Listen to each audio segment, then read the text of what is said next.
তো মেহেদি ভাই এখন আমার মূল কি সমস্যায় আছে মামলা নিয়ে এখানে আর হচ্ছে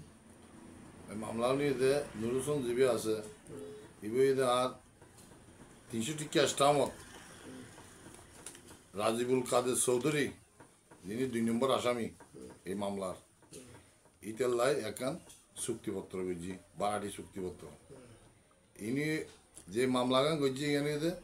ষড়যন্ত্রমূলক একটা মামলা এই নুর হোসেন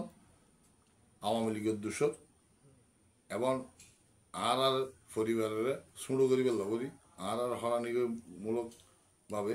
বিভিন্ন মামলার মাঝে জড়ে বেল্লাবরি আর ইজ্জত সম্মান নষ্ট করি বেল্লাবরি ও সবসময় লিপ্ত আছে ও কিছুদিন আগেও দুই মামলার অ্যারেস্ট হয়ে আবার জামিনে এসি একখানে যে আর আমিন চেয়ারম্যান খালিপুরের আরেকখানে যে পৌরসভা যুবদলের নেতা মোহাম্মদ আলীর কেসু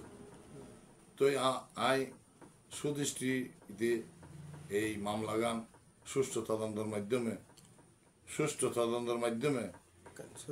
সঠিক রিপোর্ট প্রশাসনের হাত আশা করি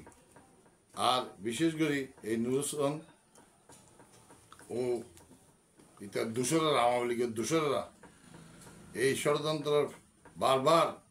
মানুষের হরানিমূলক ঘরের ইয়ানতো